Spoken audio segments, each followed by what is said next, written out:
what like my physical body has been through in the last 11 years, like 3 pregnancies, 3 childbirths, 3 postpartums, like a double mastectomy, an oopherectomy, reconstruction twice. I mean, a salingopectomy, then an oopherectomy, but my nose surgery. And like me feeling so bad about not feeling like myself. But what is myself?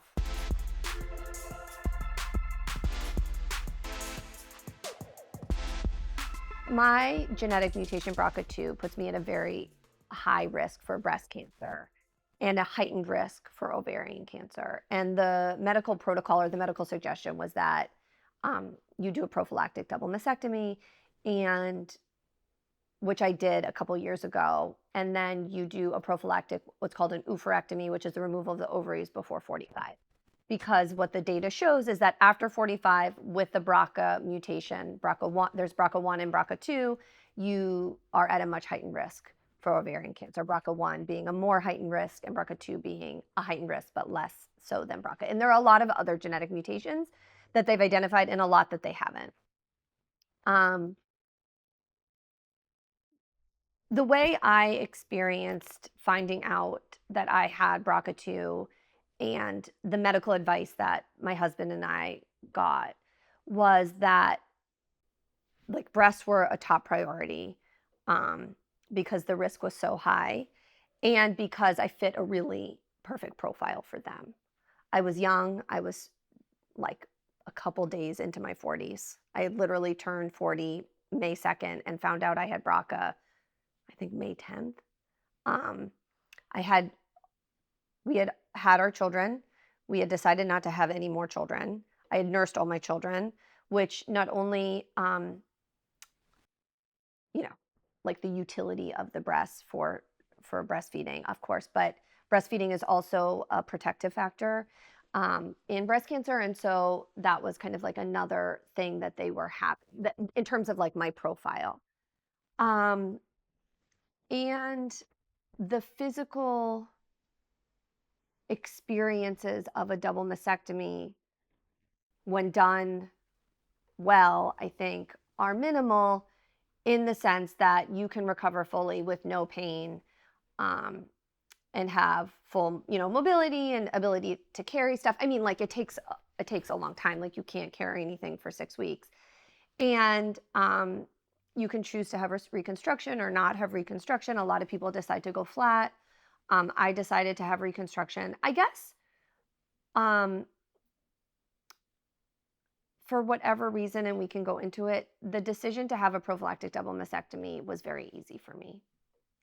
I felt like a lot of gratitude towards my breasts. I nursed all 3 of my children, like cumulatively for 6 years. I like didn't have a lot of attachment, I guess. And I had a grandmother who predeceased me, Margo, who died very young from breast cancer. I had a best friend who had gone through breast cancer treatment. I had 2 other friends who had gone through breast cancer treatment, and I just had no interest in exposing myself to that level of risk. And it was really kind of this question about what sort of risk were you willing to live with?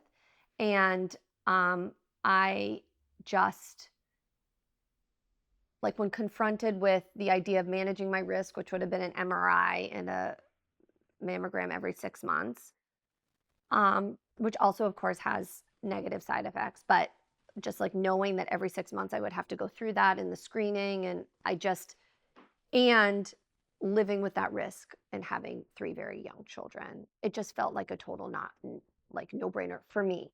But one of the things that I know about myself is that I don't love risk. I think I can be bold and take risks, but I don't like sitting in risk. So that's something about me. I am very decisive, and so I don't like living in the what if, what if. I like make a decision, and this has kind of been just my MO.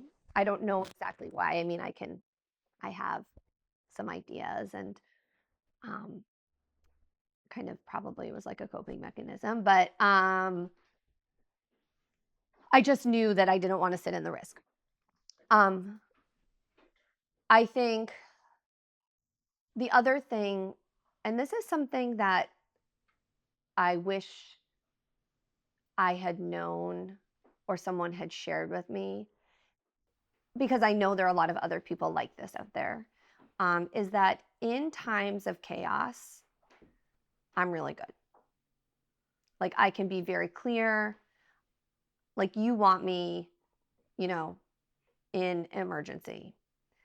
I am not as great.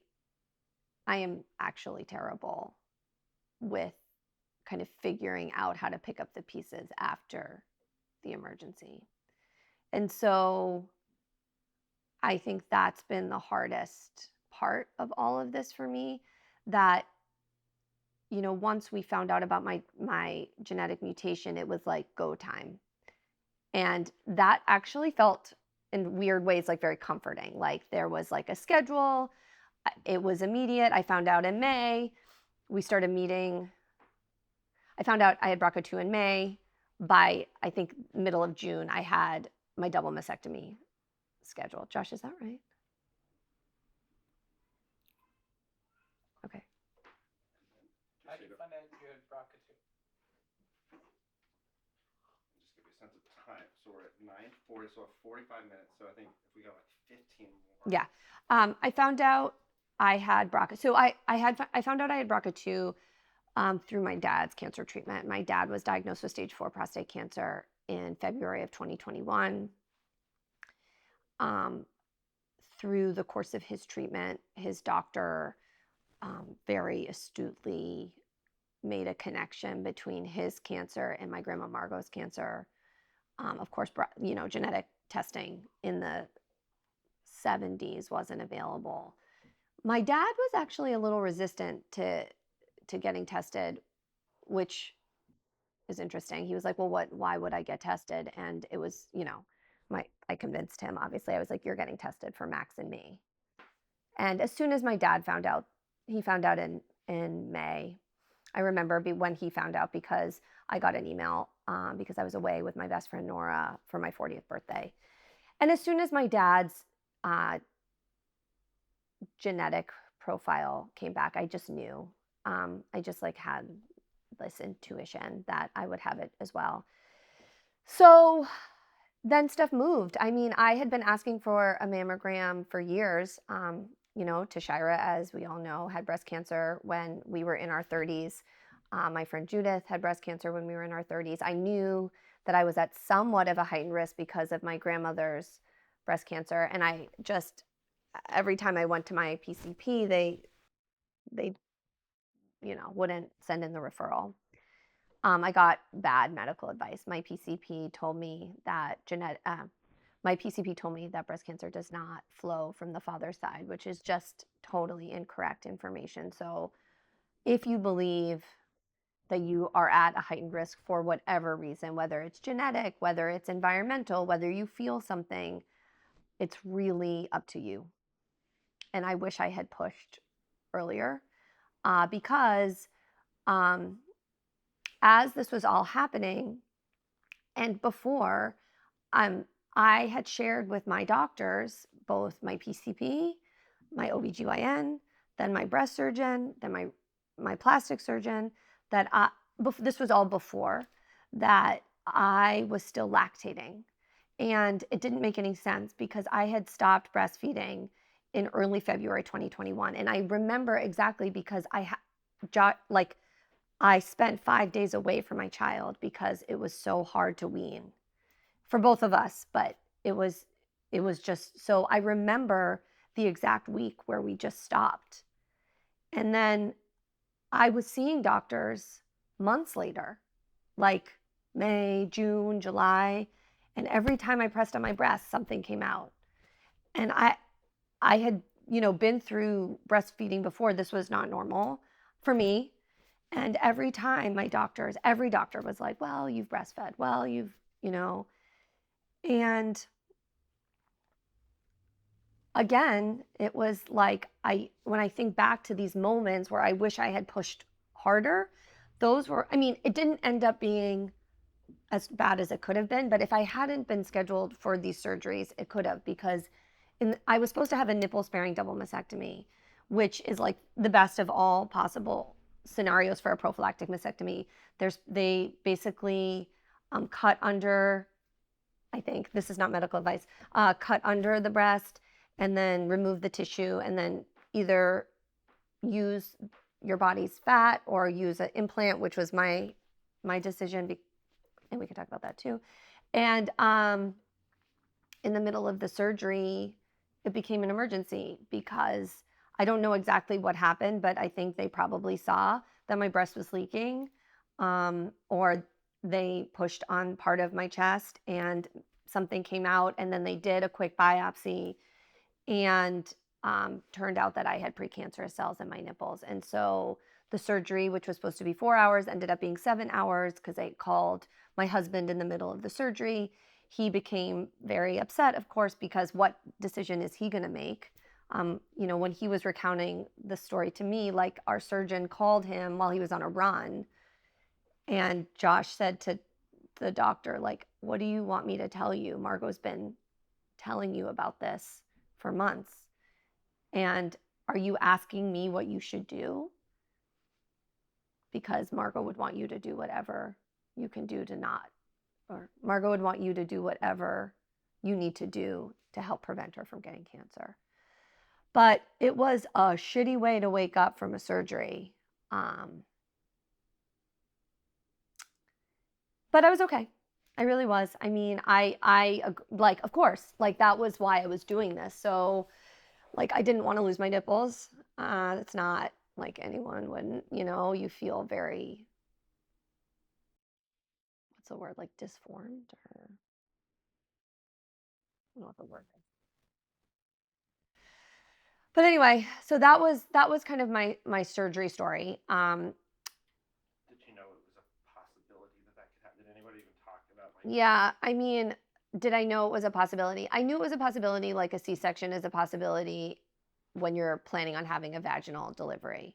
Like, yes, you sign away your everything, of course. And I knew it was possible, but it was not framed like a prophylactic double mastectomy does not involve taking your nipples. A double mastectomy, when you have cancer, involves taking your nipples typically, because I don't know, but my understanding is that a lot of breast cancer start in the nipples. So that was that. Did it feel? I mean, I just think back to so many.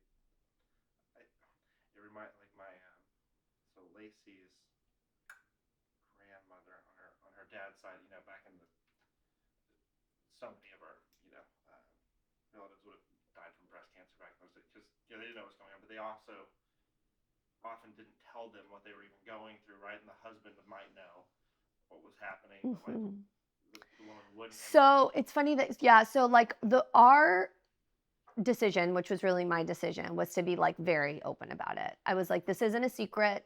This is my decision. I think I sent an email to all of our close friends and family, and I was like, this is what's going on.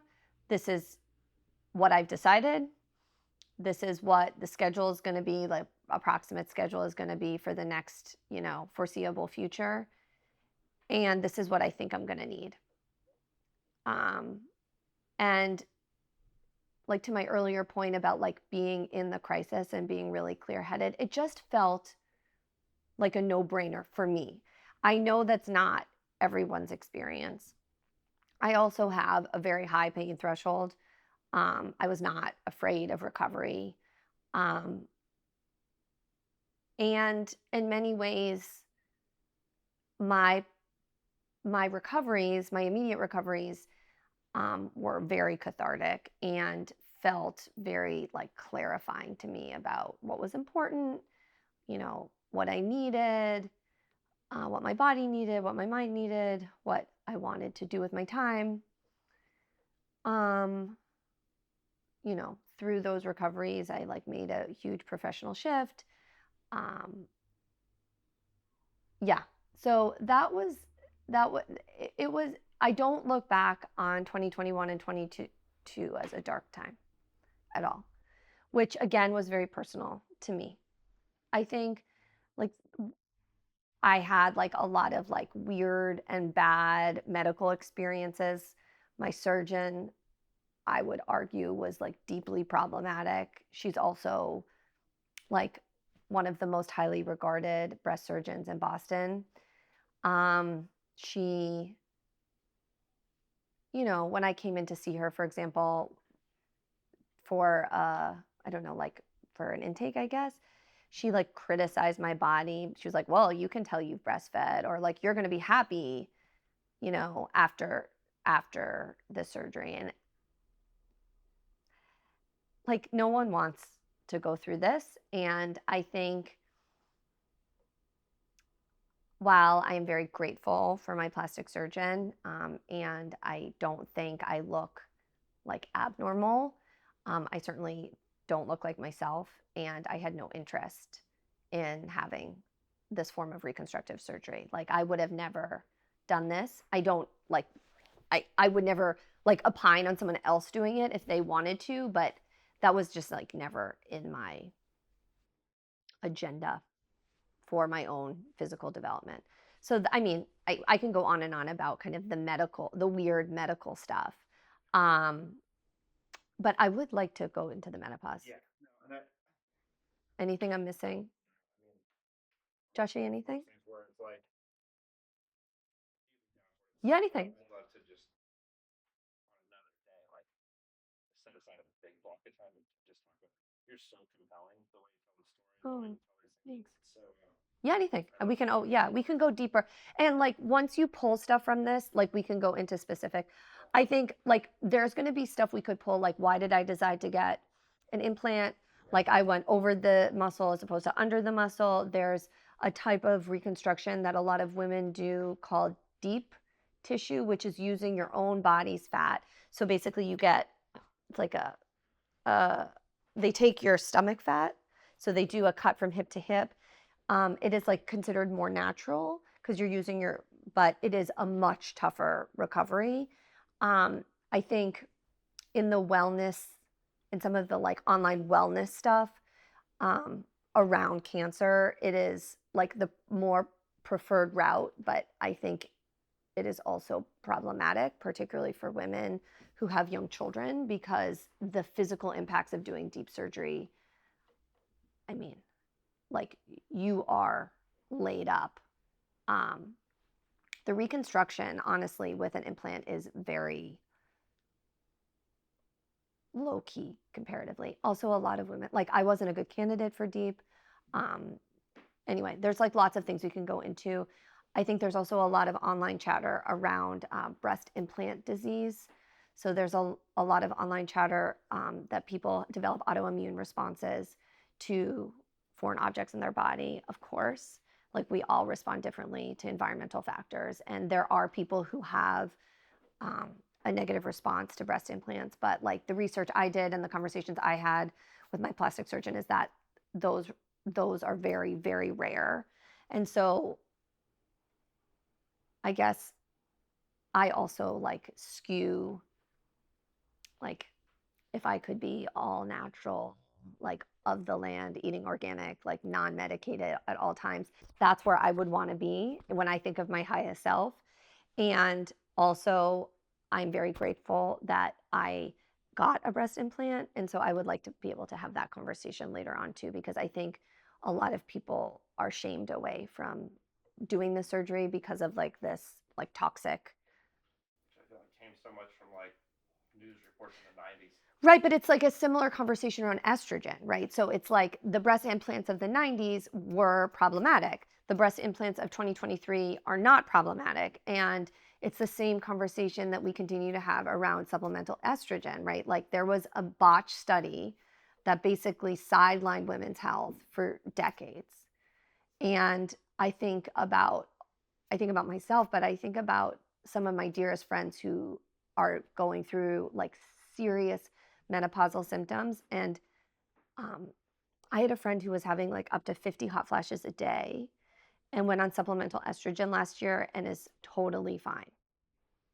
And so I think about our moms and our grandmas and like, but I think mainly about our moms because they were the ones who were were stopped. Like I remember my mom was on estrogen. I think she was on estrogen, and then that study came out, and her doctor pulled her off immediately. I mean, I can't even imagine the physical impact that had. So we can also talk about that. People may be curious about your tattoos. Oh yeah, we can talk about my tattoos too. You want me to do that now? Okay, well, I can do the tattoos. So I have nipple tattoos. They are great. Um, again, like this sub industry that you never wanted to know about of breast cancer. For people who want to do nipples, there's I think two main ways to do it. They can like surgically manipulate your skin to like look like a nipple. It's another surgery. Um, you have no sensation or very little sensation. You would have no sensation on those nipples. Let me put it that way. I was one of the beginning cohorts of women who had what's called nerve grafting as part of my double mastectomy, which is depending on, well, I have cadaver nerves in my breasts, and they kind of work. I mean, not a lot. Like I, but I can feel like when I have a seatbelt on, I can feel like when I put on a shirt, like not all over my chest, but I definitely have sensation, which typically you don't. So I feel very grateful for that. With nipples, you would have no sensation. That's my understanding. So I decided not to do the surgery. I didn't want another surgery. They didn't really look real to me anyway. And I was like, whatever. But so some people don't do anything, or you can get tattoos, which look like nipples. They're called 3D tattoos. And they're people who like train in this area. It's wild. And it is really hard to get an appointment. So this is kind of the other kind of part of this like club no one wants to be in. And so you can't do it right after your surgery. You've got to wait, I think, about 6 months for your body to heal. And I think I went back for my 6 month appointment, and I put myself on the list for there. Down. Yeah, no, thank you. I put myself on the yeah. I put my yeah, no. I put myself on the list at Dana-Farber because they do it. And it was like a 14-month waiting list. And I was like, okay. So this is where like my pragmatic side comes in. I'm like, I can do better than this. And so I was asking around. I had found some places there's like there are places in Baltimore, there's some places in Toronto. I didn't really want to travel with the expense. And I was talking to my PA, and she was like, listen, I moonlight as a tattoo artist. And so I like met my PA in this random office, and I don't even want to say where it is. I went with a friend. It was very special. I mean, special. It was weird, but it was funny. And I mean, I don't know, like they look real, I guess. They don't, I feel more, I feel, what's the word? Like, it's not like they're real. Like nothing about my body now is real. I think it is feeling as normal as I can but there's a couple funny stories. Like, my daughters a few times, like we've been getting changed, and they'll say things like, wow, mom, I forgot that you had a double mastectomy. You look so normal. And that's kind of painful and beautiful. There was this very funny time. The kind of the irony or like the funny part is that while I do have sensation, I don't have a lot of sensation.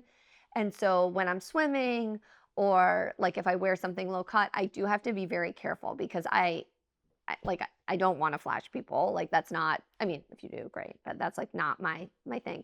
But last year I was on a trip, and I was swimming, and I stood up, and I could tell these women I was with, who I'm friendly with, were like staring at me, and like I looked down and like my whole top was off, and I was like, oh my gosh, I'm so sorry.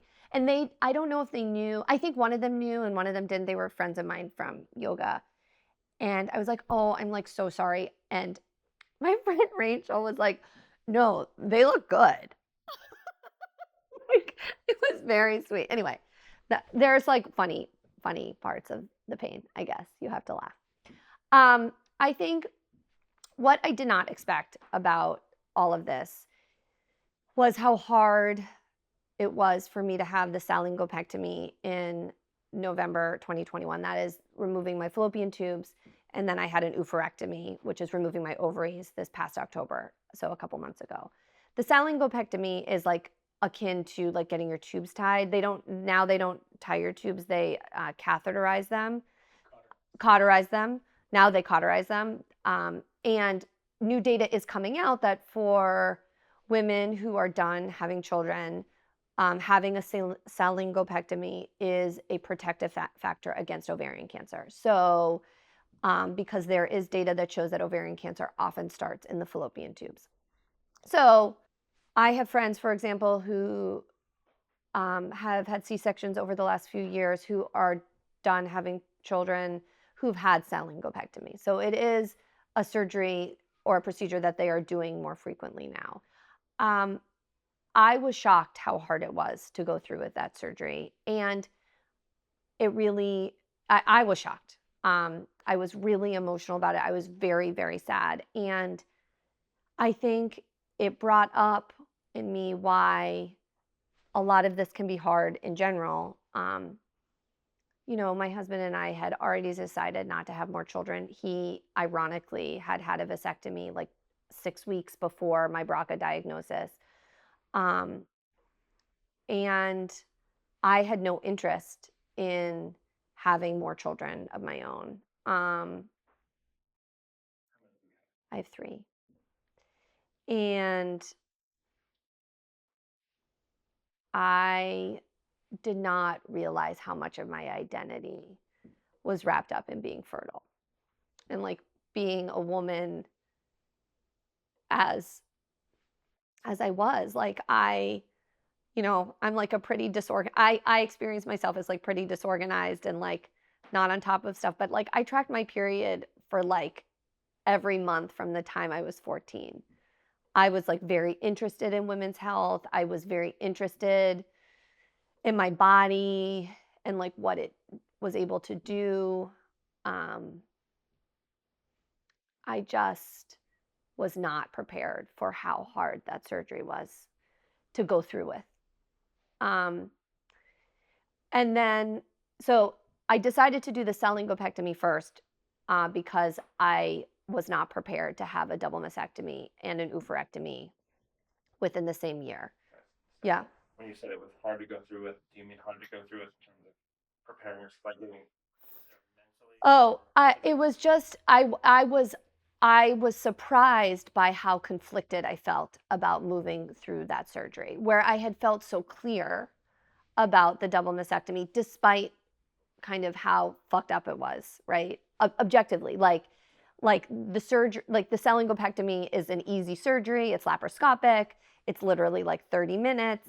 It is something that many women do, like having nothing to do with cancer, right? The scars are very small, right? So again, like parts of my story that are just surprising even to me is the things that I think everyone and myself were so worried about being a big deal weren't for me. And the stuff that shouldn't have been a big deal was. Right, I'm not supposed to say should. No. My therapist says like there's no should. I just wonder about the.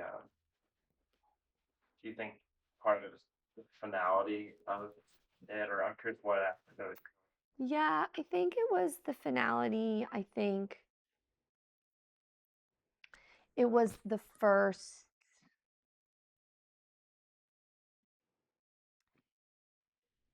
I don't know actually.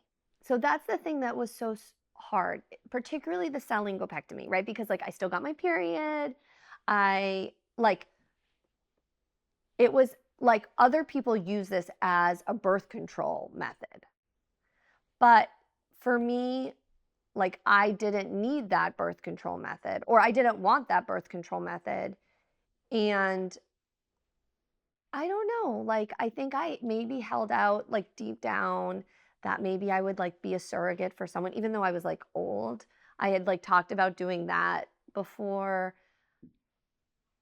I don't know, like maybe I thought, well, my mom had my brother at 42. Maybe I would have had another child. I just don't know because I really, it really was very, in my mind, and I could be wrong, like it was not about having more children. It was just a huge shift in identity. What? Yeah. Sorry. I'm also curious, just broadly about any of this stuff, any of these procedures, and talking to the doctor, surgeries, anything like that.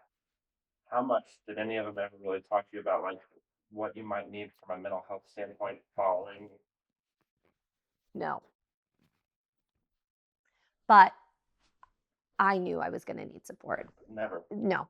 I think so massive, so forward to being. No, and like even like the breast stuff, like my surgeon, it was actually so offensive. It to me, like she basically made it all about like sexuality, or not sexuality, like sex. Like she was like, well, you're gonna want your breasts to like look perky for, sex. And I was like, no, like maybe you do, or maybe you feel like you need that, which I'm sorry if people in your life are making you feel that way as a middle-aged woman. um I mean, I could be wrong. I It was not like part of any screening, or like no one asked like what sort of emotional support you're getting. I think at the time of my surgeries I was on Celexa. So I had a med list, right? Like they go, whenever you have any doctor's appointment, they go through your meds, which weirdly, and I don't know if other people have experienced this, like they always get it wrong, even though you constantly tell them what your updated meds are, even in the same system, but whatever. So, no, no. Yeah. So then, okay, I had the salingopectomy, and immediately, I don't know if it was the salingopectomy, I don't know if it was the COVID vaccine, I don't know if it was being in perimenopause, but my periods never were normal after that surgery. And I had like a lot of stomach issues. I was like really uncomfortable around ovulation, um, which I guess you don't even ovulate. I mean, you don't like ovulate, but you ovulate, but like the egg doesn't go anywhere. But I began to have a lot of female related issues starting in like, so the surgery was November 21. I would say January 22, December 21, I started having like a slew of unexpected female related, gynecologically related challenges that no one really could explain. I got my blood work done. I was in perimenopause. I had a lot of stomach discomfort. I had a bunch of ultrasounds. On one ultrasound, they found I think I've had over the last year and a half, maybe 4 different ultrasounds, and they found a cyst once, they found 2 cysts another time, they found a fibroid. Again, like stuff that I never had prior. I mean, I've had a lot of ultrasounds, and I think that's the other thing that like I just didn't expect, or like how can you expect anything, or didn't know, but these weren't like happy ultrasounds.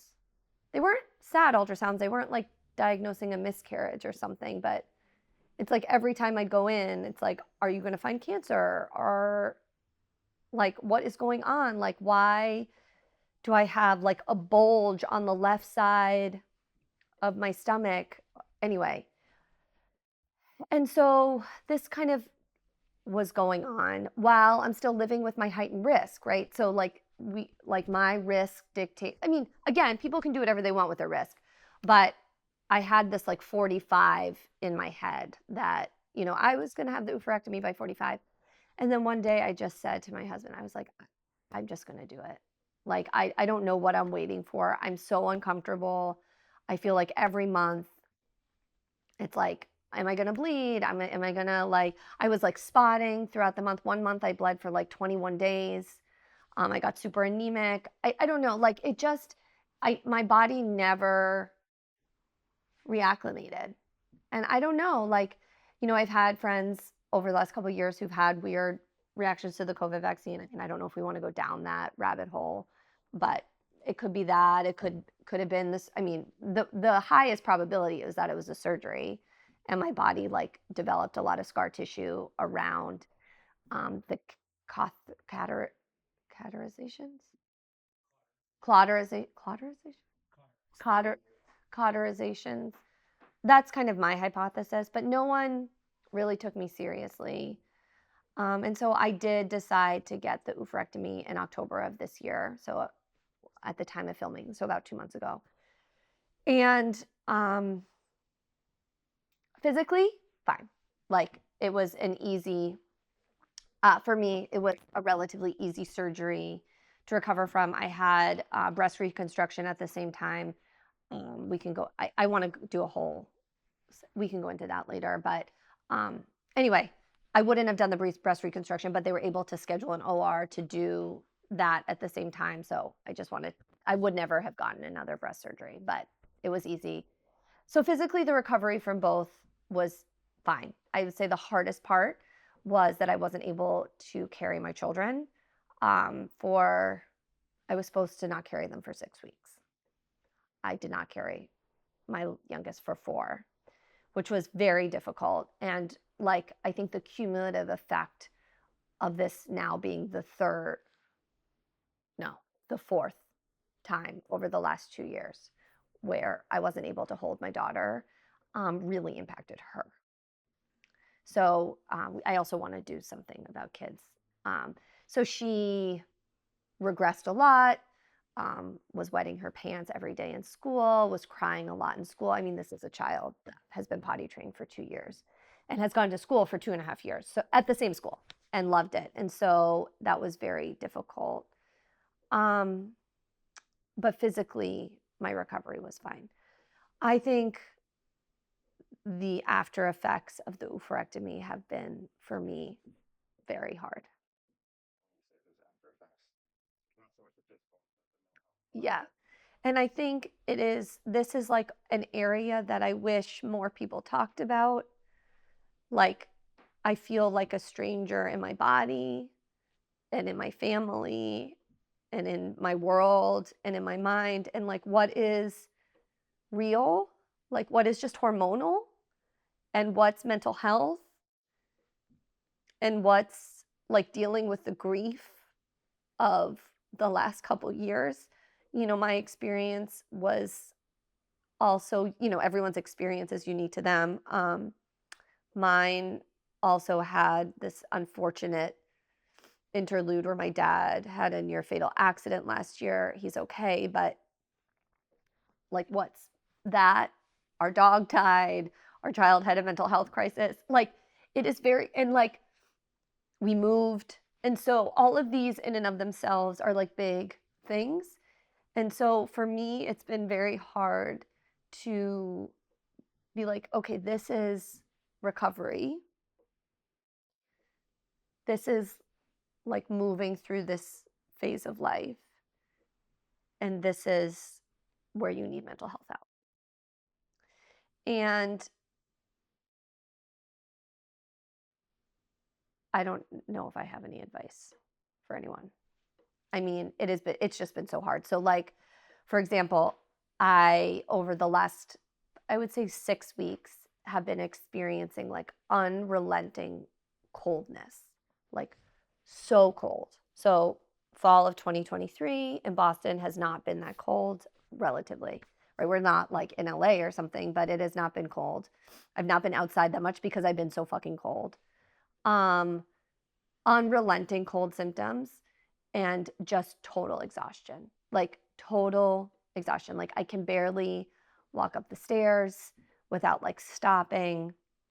I feel like by the end of the day, like when I think about like doing things, I like have this like image of someone like dragging me like out the door. Like I just feel so depleted. And so I think on the one hand, I'm a pretty self-aware person, I think. I can be like, wow, this could be depression, right? Like those are signs of depression. Like you don't have a lot of energy, you don't have a lot of spark, um, or it can be something else. And so, like now, about 10 days ago, I finally took myself to the doctor. So, this is the other thing. I was put on hormones. I was prescribed hormones. How are we doing for time? Okay. I don't want you to No. Okay. I was prescribed hormones basically like the week before my surgery. I met with my doctor. So, I had um, hormone replacement therapy. So for me, that was estrogen in a gel that I can put on my body and testosterone in a cream that I put on my body. And then as part of my surgery, they put in a progesterone IUD. So another thing that I didn't know is because I was really hesitant about the progesterone because I've had bad experience with progesterone in the past. A lot of birth control pills, by the way, are progesterone related. So if you've gained a lot of weight as a response to taking the birth control pill or have had like anxiety or blood issues, right? Those sometimes are related to progesterone. So I was like very hesitant about the progesterone. But what I learned, again, new information, is that if you have a uterus and you take estrogen, you have to have progesterone. So, okay, so I got the progesterone IUD, going fine. The gel and the cream I started in the hospital. Like I brought it with me to the hospital, which is what they said to do to minimize hot flashes and physical side effects. Because remember, like I go in October 3rd, I'm like a 42-year-old woman at 9 a.m. At 2 p.m. I'm like a 65-year-old woman. I like have no hormones coursing through my body. And so the week after, I felt a lot of like discomfort, but it was like I told you, I have a high pain threshold. I had some hot flashes. It was manageable. I was also like not moving around, like I was recovering, so I was uncomfortable, but I was like, okay, my body's acclimating. And then like about a month after that, I started experiencing like this unrelenting cold, like total fatigue. And now in retrospect, I'm like, why didn't the doctor schedule something for 6 weeks post-op? Like that would make a lot of sense, right? Because your body's recovered, you've like now been on hormones for a while. But my appointment was scheduled for January. So my appointment is scheduled for January, which is over 3 months after my surgery. So anyway, I take myself to my PCP last week and they do blood work and my blood work shows a lot, right? It shows that I'm really anemic. It shows that my hormones are way below the level that so basically my hormones, if someone were to see my labs without my age, they would read like a 65 to 75-year-old woman. I have like de minimis estrogen, de minimis testosterone. And so another thing that I didn't know before all of this is that women also produce a lot of testosterone. Like that is our sex hormone. That's what one of our sex hormones, right? That's what makes people interested in having sex or being sexual. Um, Having energy, like a lot of energy is related to testosterone.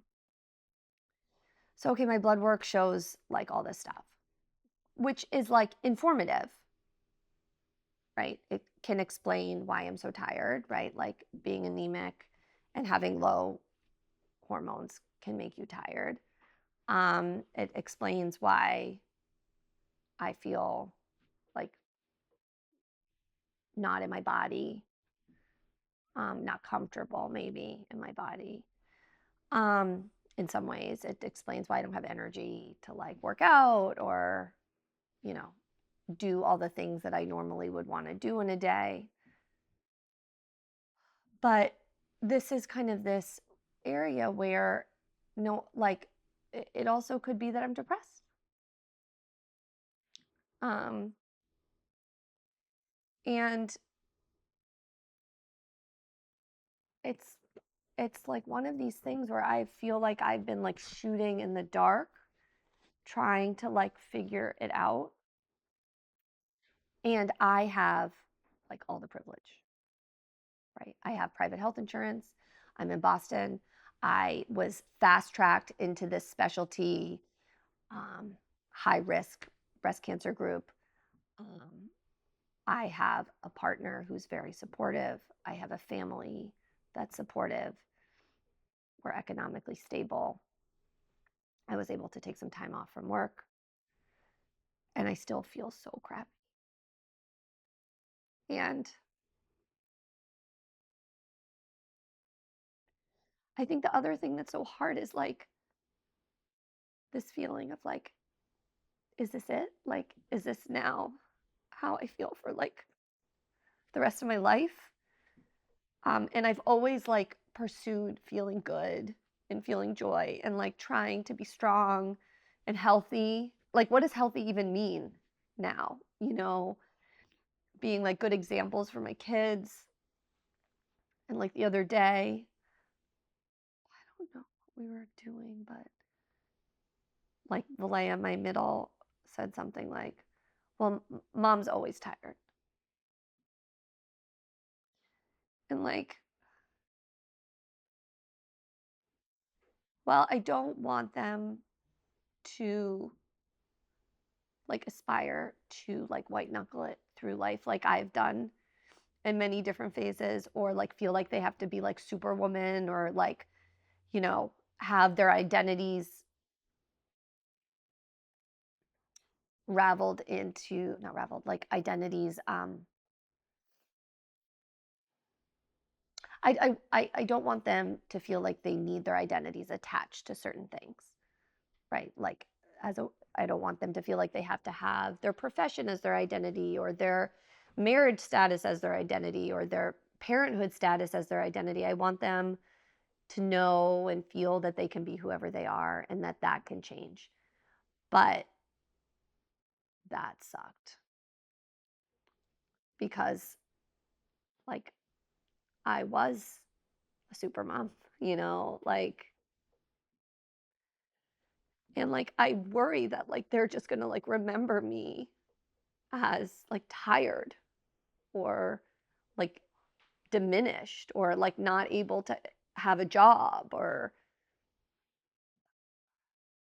like sad. And I don't know if I'm sad. Like, that's the thing. Like, I mean, I am sad, obviously, like I'm crying right now, but like I don't know if I'm sad, or I'm low in estrogen, or I haven't been able to like work out, so I don't have like those endorphins going through my body. I mean, it's obviously it's all related. Like I'm not, I know that. I just, I did not expect it to be this brutal. And it's invisible. Like, that's the thing that's so weird about this, is like, not that anyone wants to go through chemo, or any like have a major surgery, or like, but you have like a knee surgery and like you can't walk, or you have um, you know, you are going through treatment and you have a protocol, so you know you're going to feel shitty and then better and then shitty and then better. And then this is one where every woman goes through this. And that's the part that I'm so confused about. It's like, I went through it drastically, but like a lot of women go through it drastically. And like in some ways, that makes it easier because at least I can identify, like, oh, like this could be hormonal, or this could be like my med. So I've also had a med change. Like, I'm not on SSRIs now because I'm trying to figure out like what's physical, what, but like this idea too that, because I did not, well, anyway, we can talk about that, I guess, another time. But like this idea that um, also your body like metabolizes medicine differently after menopause, maybe. like you metabolize everything differently. Your body is like different because we are like we function through our hormones. I mean, I think the other part, okay, I know we have to go, but this is something that actually really freaks me out. Is that, okay, so when you go through surgical menopause, you become high risk for other things. No surprise, right? Because everything has a side effect. And so you are at a higher risk for bone loss and osteoporosis, which we know is an issue for postmenopausal women. You're at higher risk for heart disease, which we know, right, that when you're a postmenopausal woman. And you're at higher risk for dementia, which is terrifying. And one of the things that I've experienced over the last couple months is memory loss, which is also common with estrogen deficiency. But it is terrifying. And again, no one prepared me. I learned this because I Googled it. I was like, why can't I remember anything? And it's like, oh, like one of the common symptoms of menopause is brain fog and forgetfulness. And so it's like, do I have Alzheimer's? Like, do I have early onset Alzheimer's? And I don't think I do. I like objectively don't think I do. But I wish, I don't know how you would prepare for that. But I think like I forget my phone, I mean, I've always been very forgetful. So like that's also like a funny thing because people will be like, "Well, you've always been forgetful," but it's like a different level. Like I'll go into a room being like, "I'm going to get my water bottle." And I like go into the room and I'm like, why did I come here?" Or like yesterday we're filming this around Christmas time and like we live in a 3-story house and we had presents on one floor and wrapping on another and like I kept like moving stuff from like floor to floor like because I was like trying to get all of our stuff together and like I I don't know. There have just been a lot of times over the last couple of weeks and like that's not good for my mental health because then I'm like, oh my gosh, I am going crazy. Like, what's the point? Um, so I think we probably have to go. Did I